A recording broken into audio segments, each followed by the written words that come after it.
Under större delen av hösten har Hillary Clintons valkampanj gått som på räls. Hon vann de stora debatterna. Motståndaren Trump hamnade i försvarsposition för synnerligen diskutabel behandling av kvinnor. Allt tydde på en stor seger för Clinton fram tills i fredags. Då briserade den politiska bomben. FBI-chefen meddelade att han återupptar utredningarna om Hillary Clintons omstridda och famösa behandling av e-mail.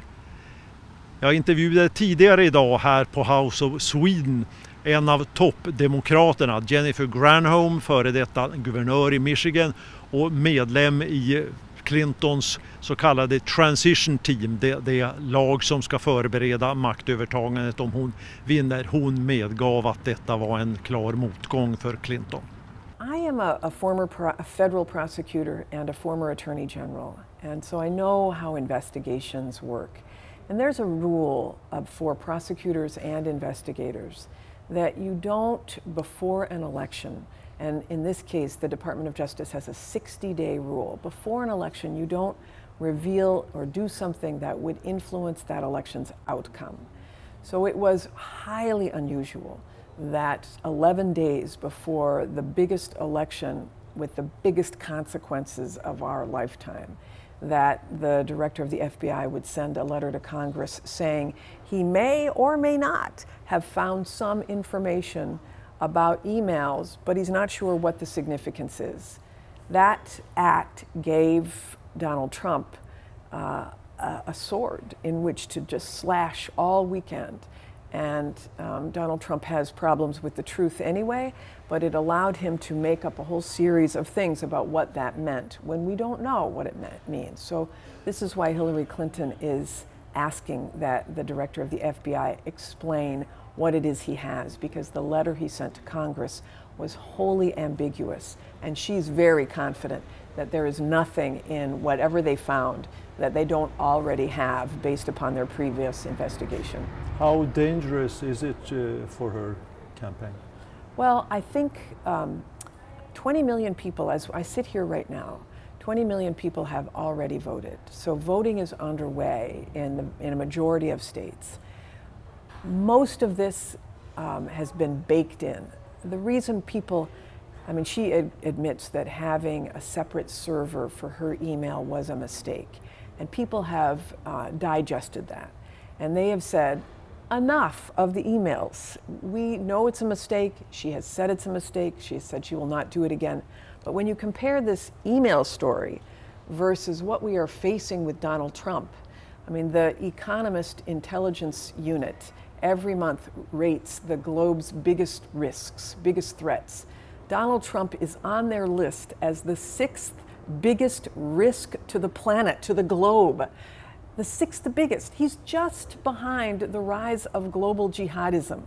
When you compare that risk with the email situation from Hillary Clinton, when there was no evidence that her server was hacked, when no emails got out that would compromise U.S. security, the relative balance is so obvious that he is a danger to our nation and to the globe.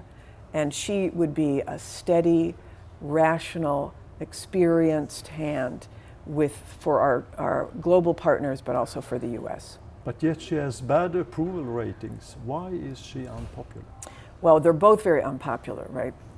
And she is less unpopular than he is. Let me just be very clear about that. Yes.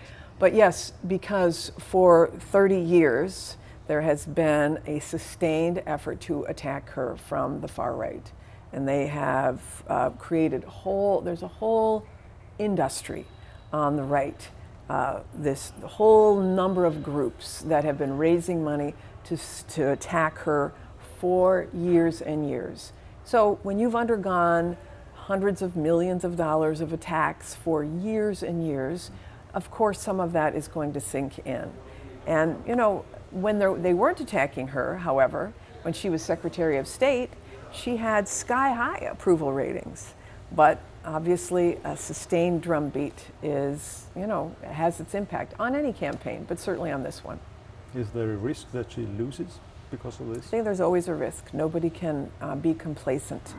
Platsen i Hillary Clintons transition team, den kommitté som ska förbereda en ny presidentadministration om Clinton vinner innebär att Granholm har ett betydande inflytande både över politik och annat i händelse av seger.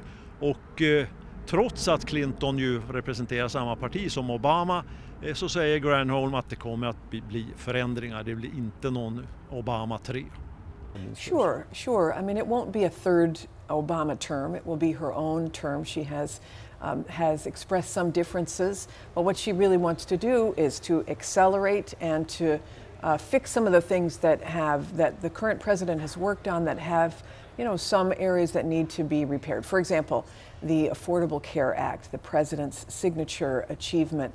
There are some issues with lack of competition, keeping the price down, making sure people aren't paying too much out of pocket. She wants to repair some of that. She also wants to focus on small businesses, and she wants to focus my personal delight on clean energy.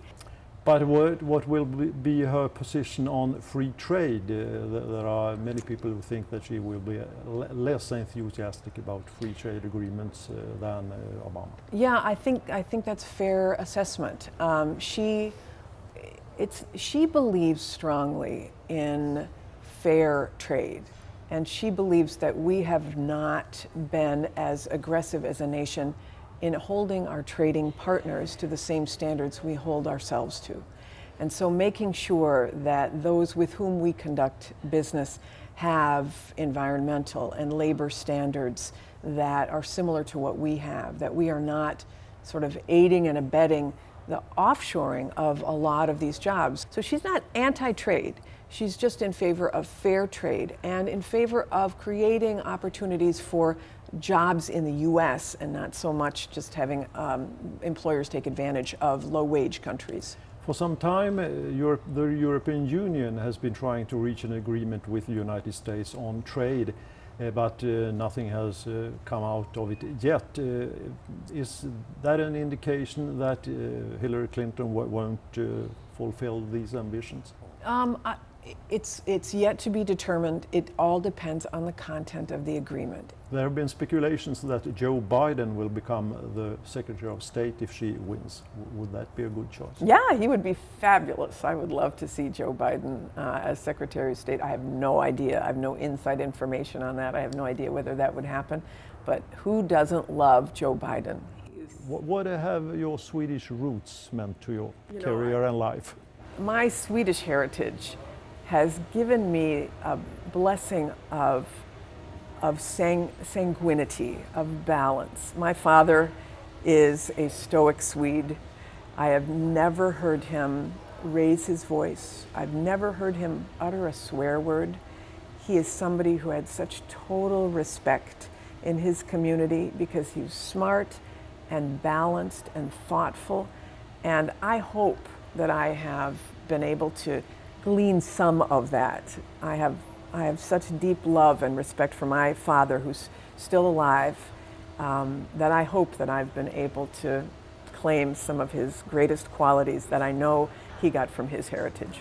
And together with your parents, you have visited Robertsfors. I have! So great. I mean, this is such a, it was such an odd coincidence that we even found this, because my grandfather was the oldest son of a large family, and he left Robertsfors to make his way in North America, and he went to Canada, and they sort of lost touch.